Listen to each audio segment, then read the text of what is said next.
There you go. Let me just bring it out now.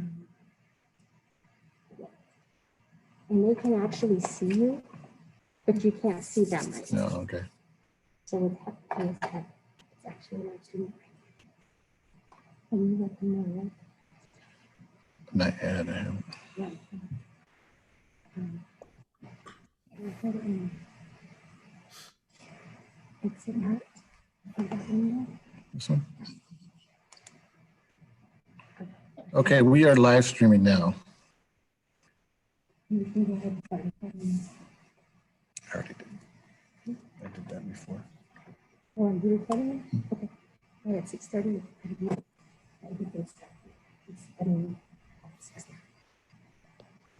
Mayor, it's 6:30.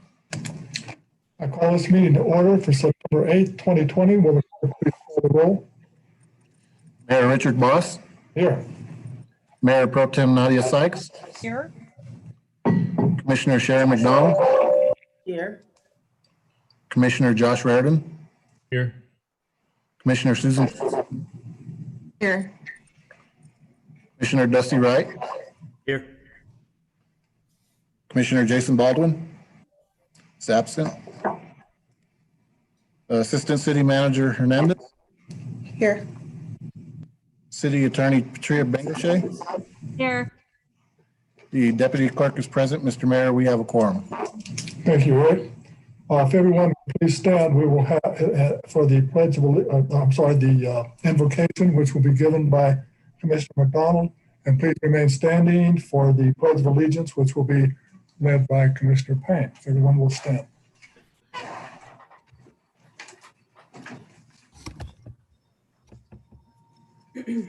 As we bow our heads in prayer, Father, we thank you for the wellness in this community and for all the lives that you have blessed us with. We ask you to remember the people of the nation and our leadership. We ask you to help us to trust in you and lean not to our own understanding, and let us walk according to your will, and let our walk reflect you in our lives. Amen. Please join me in the pledge.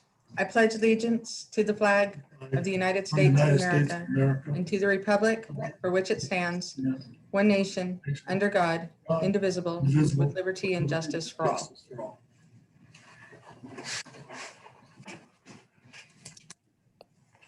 Thank you, Commissioner Payne and Commissioner McDonald. Do I hear a motion to approve the agenda? So moved. Who was that? Josh or Commissioner Raridan. Commissioner Reardon to approve the agenda. Do I hear a second? I'll second. I have a second from Commissioner Wright. All those in favor, aye. Aye. Aye. Those opposed, nay. Motion passes 6-0. We'll move on to presentations. We have a presentation, one presentation on signage on Scenic Drive approaches to Tays Event Center to show how to find the new electric vehicle charging stations, which are behind the Tays Event Center. And I believe we have Mr. Blevins with us tonight, Blevins with the Renewable Energy and Structure NMSUA. We do have. Good evening. Yes, sir. Can you hear me? Okay, cool. Can you hear me, sir? Yes, sir. Yes, sir, I can. Okay, good. Are you ready? All right. You look at page number 1. Okay, let me do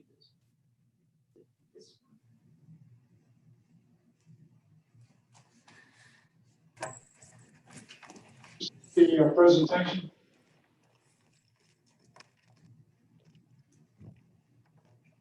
Can you see the PowerPoint now? We can see it. Okay. Okay. All right.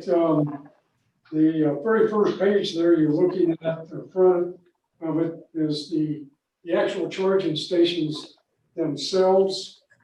And they're located behind the Tays Center. And so what we want to do is we want to put some signage out in front of the north and south approaches to the turnoff to the Tays Center. And if you'll notice in photo number 1, there is there is two posts. Sorry. There's two posts, one on the north approach and one on the south approach. It says post for sign. And on that post there, I would like to put a large post and then put signs, put the signs shown in photo 2 on those, I'm sorry. Do you have a question or something? What did he say? If we have questions. Does anyone have any questions? Okay, that's part of it. The other part of it is I'd like to put some signs. I'd like to put some signs on the approaches to the Tay Center on the asphalt. And photo 3 is a picture of that sign. Okay, it's not there right now. That's what I'd like to do. This very same sign is on the inside of the Tay Center to show the direction. But anyway, sorry. Keep going. Okay, that's the north approach to the east. And then the south approach is the next photo, photo 4. All right, the advantages of this, of course, is we want to bring individuals who have electric into the area. And so this particular charger system that we put in here at the Tays, it's the only known type 2 public charger in Alamogordo. There is a difference between different chargers. Look at the back of it. I've got some background information, tell you all about the chargers. But the type 2 charger would take about 4 to 5 hours to put about 160 onto a vehicle. Of course, that all depends on the battery condition, the how much energy is still in the battery, and so the time limit, the amount of time depends on that. The other thing is that these charging stations apps throughout the U.S. and almost every electric vehicle owner has one of these on their phone. The one that we use is WhatShare. WhatShare is the most common. If you download that onto your phone and look at it, you'll just look up Tays Event Center and you'll find all the information about the chargers there.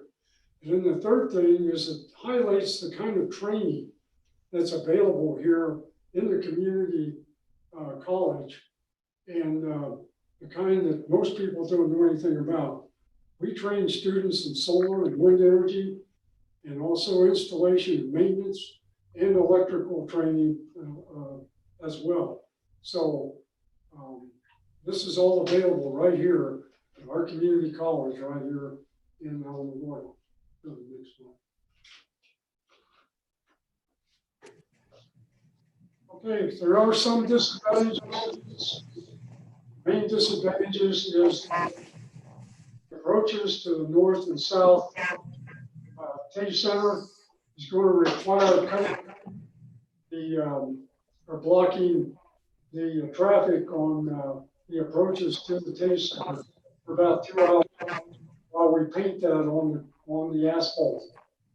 And we use specific paint for asphalt, and the signs that you saw on the asphalt, that's what we're going to put there. So that's the biggest disadvantage here. Okay, I'm open to questions. It's open for questions. Anyone have any questions? I have one, sir. Did I hear you just say that it's 4 to 5 hours to actually charge one of the electric cars at the station? Yeah, that depends on the conditions themselves, how big it is, how many what percentage of charge is on that battery. And so that's how you figure out how many hours it would take.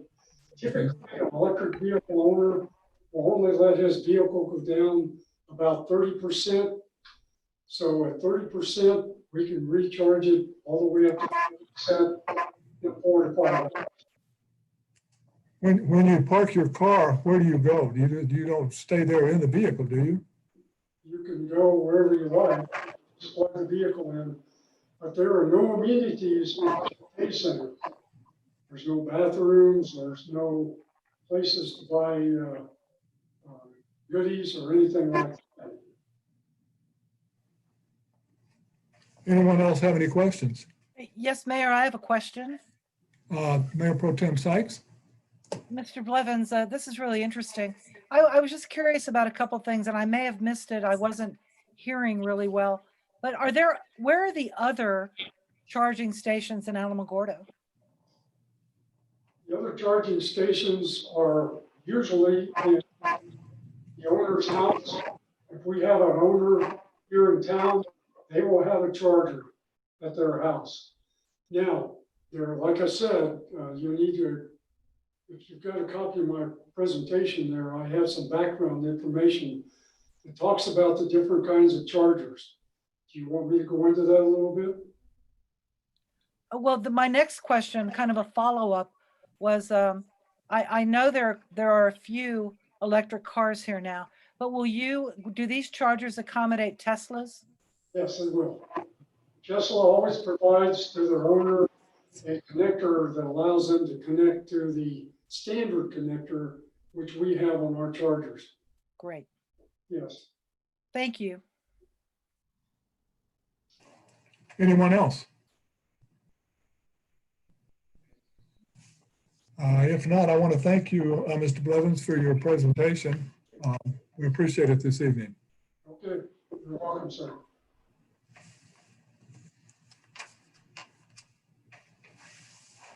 We'll move on now to public comment. Eric, do we have any public comment?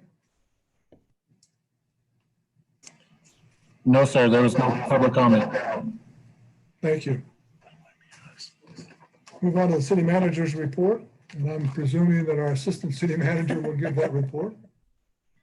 I have nothing to present, Mayor. Nothing? Move on to remarks and inquiries by the city commission. Any commissioner like to comment? Mayor Pro Tem Sykes. Yes, I just wanted to take a moment. You're going to have to indulge me for about a minute and a half. I want to thank you, Mayor, and the commissioners for giving me and Sharon McDonald the opportunity to attend the New Mexico Municipal League Conference online. I thought it was excellent. Possibly, Mayor, and you know, they're always good. They're always really good. But the fact that we had to sit in front of our computers and pay attention for hours on end made it that much more interesting because we heard and saw everything. It was really, really good. It started out Wednesday, September 2nd. They had a joint meeting of all the mayors, the councilors, the commissioners, the trustees. Very good information was given. Then we heard from Dr. Grace, the Human Service Department secretary, who spoke about the virus. A lot of good information, a lot of information that honed in particularly to New Mexico, of course. Then we heard from Richard Anklam. He's the president of New Mexico Tax Research Institute, talking a lot about our GRT, the fact that a lot of municipalities are in trouble, about what we're going to be doing when we start taxing, or when the municipalities start getting the taxes that they deserve based on mail order. It was very interesting. Then and we will, just so you know, we will receive the presentation via email. And I know that there are portions of all of the presentations that Sharon and I would like to share with you. The same day that we heard that was the opening session, and the president of the Municipal League, a woman named Cynthia Bettison, who ran an excellent meeting, opened the session. And then we heard from Governor Michelle Lujan Grisham, who I believe, and Sharon, you can agree possibly that she gave one of the best speeches I've ever heard her give. It was there was a lot of very touching conversation throughout the entire conference about Mr. Bill Fulangetti, who we lost this year.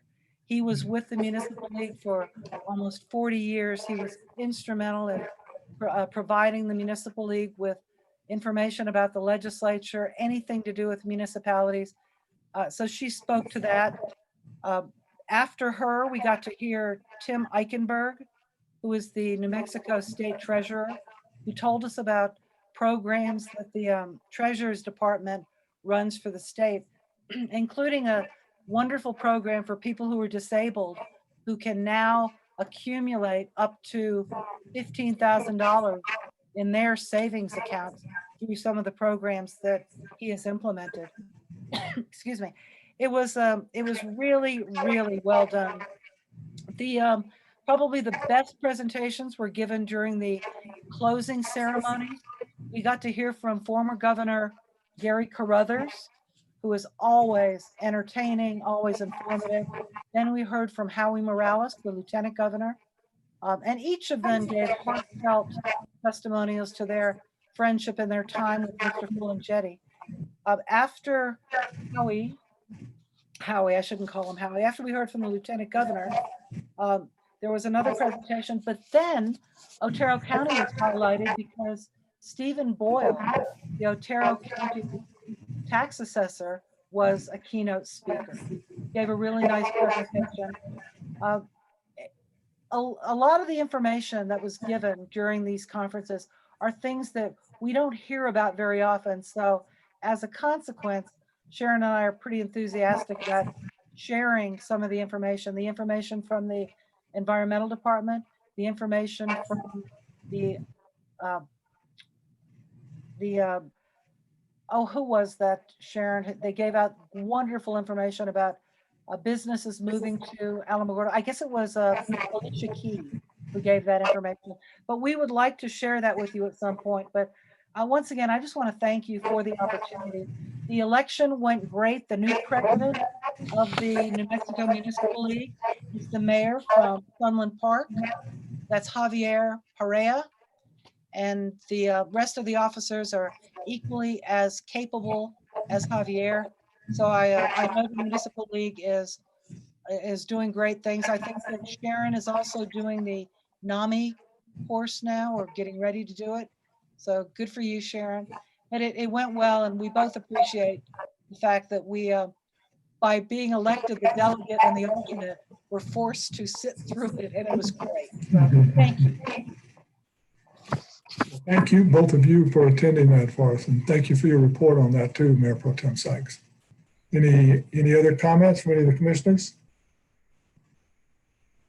If not, we'll move on to the consent agenda. Would any staff or commissioner like to pull any item that's on the consent agenda? Mayor, I'd like to pull item 3.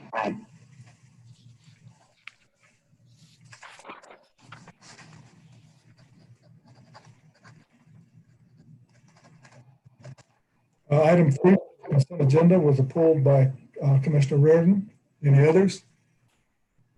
If not, do I hear a motion to approve the consent agenda as amended to remove item 3, which is consider and act upon resolution 2020-37? Mayor, I'll make a motion to approve the consent 2, 4, 5, 6, and 7. A motion from Commissioner Reardon to approve items 2 through 7, less 3. Pulling 3. Do I hear a second? I'll second. Who was that? Commissioner, I have a second from Commissioner Wright. Will, all those in favor, aye. No, I'm sorry.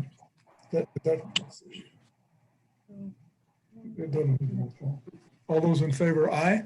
Aye. Aye. Those opposed, nay. Motion passes 6-0. Move on to items removed from the consent agenda, and that being item 3, consider and act upon resolution 2020-37, amending resolution 2002-10, authorizing city credit cards for management employees. We have Evelyn Huff, first of all, we'll let Commissioner Reardon comment on that. Commissioner Reardon. Just the reason I pulled this, this item is, it's basically giving staff a credit card. I'm sorry, there's a lot of feedback. I don't know if everybody else has got that. We should all mute. Yeah, it's given staff a credit card, and I just kind of wanted some information as far as if we're having credit limits on those cards or who's authorized to have those cards. I just see a lot of red flags and potential, I talked to City Manager Caesar about it the other day, and if you have it in your pocket and you're in a restaurant and you accidentally pull the wrong card out, and abuses and that kind of stuff. So I just wanted to make sure we had some checks and balances in place before we approve this resolution to basically we're going to give 8 or 10 employees a credit card with out of the city's coffers. So Evelyn, do you want to take that one, or do you want me to take it? Yeah, no, it's fine. I got it. Evelyn Huffman, Finance Director. So Commissioner Reardon, this is amending a resolution from 2002. So it's amending an 18 resolution. So these credit cards are already in place. Most of the directors have credit cards. There are a couple of departments that have a department credit card. So what we're doing with this is we're updating it for a couple different reasons. One, we're moving to a new credit card system that allows us to have the ability to real-time track the expenses. The other thing that we're doing is we are changing our credit card policy. Currently, right now, if you want to use the credit card, you have to print out a credit card form. You have to put this information on it, and you have to go around and get a bunch of signatures. What we'll be changing with the policy is that they're actually, to use the credit card, going to have to go get a purchase order. So instead of treating the credit card like a method of procurement, we're treating the credit card like a method of payment, as it should be. So from now on, you'll get your requisition, it'll get approved by the manager, and then once that process is done, it gets approved by the purchasing manager. So currently, under the current system, it does not get approved by the purchasing manager. It has to go around and be signed by myself and Brian and other managers, but it doesn't go through purchasing. So we're changing that so that it goes through the normal purchasing process. So we're not going anything outside of our ordinance there. The other thing is that by going to this new system through Wells Fargo, it gives us a lot more flexibility on being able to turn a card off. Right now, if we don't want you to use your card, we have to physically get your card from you and ask you not to use it. Whereas with this new system, the administrators will be able to log in and immediately shut off a card, immediately bring it down to 0, or change the type of purchases that it's allowed to have. So this gives us a lot more options. The reason that we're changing the resolution is to allow us some flexibility that if this system works well with the tests that we're doing with the directors, that we'll be able to move a little bit closer to a procurement card system where we will no longer have to have company accounts at places like Walmart and Lowe's and Home Depot, and these places where if an invoice doesn't get paid, for some reason it lags or it gets lost or something, they'll completely stop and no departments can purchase at that company. So we're wanting to try and get away from those company credit cards and be able to run everything through our procurement system. So this is a setup for that. This is giving the city manager authorization to approve the credit card policies to kind of allow for different setups. Okay, now I just wanted a little more information on it because it sounds like it's a credit card / debit card on the city's accounts. And, I just, we need to be careful on that. I don't think anybody would mean to, but there could be abuse with the system. So I just wanted a little more information of how it works. And then do we have a list of who and how many employees will have credit cards with this out of the city's coffers? Oh yeah, definitely. We have the list. for the people that currently have them are the ones that are going to be issued the new ones. And then everybody who is ever issued a city credit card, and this has been the way since this was passed in 2002, has had to sign the city credit card policy, has had to sign issuing documents. And so all of that information is reconciled and run through finance. So even under the kind of archaic system that we have now where we actually get a paper statement, you know, those paper statements don't go to the departments, they go to finance. So there has been control, but now with this new system, and we'll be having the ability to check them real time on the internet, that will give us just even more control to be able to monitor the usage. Any other discussion? Evelyn, thank you very much. Anyone else have any comments? If not, do I hear a motion? Yes, I move that we look at resolution number 2020-37 and recommend it for passing. I have a motion from Mayor Pro Tem Sykes to approve item 3 on the consent agenda, which is resolution 2020-37. Do I hear a second? Second. Who is the second? Commissioner McDonald is the second. Will the clerk please call the roll? Jason Baldwin is absent. Nadia Sykes, Aye. Josh Reardon, Aye. Sharon McDonald, Aye. Dusty Wright, Aye. Susan Payne, Aye. Richard Moss. Aye. Motion passes 6-0. If there's no further business for the good of the city, do I hear a motion to adjourn? So moved. So moved. Okay. Commissioner Reardon made a motion to adjourn. Who was the second? Commissioner Payne was the second. All those in favor, aye? Aye. Aye. Aye. That motion passes 6-0. We are adjourned. Thank you, everybody. Thank you. Good night. Stop the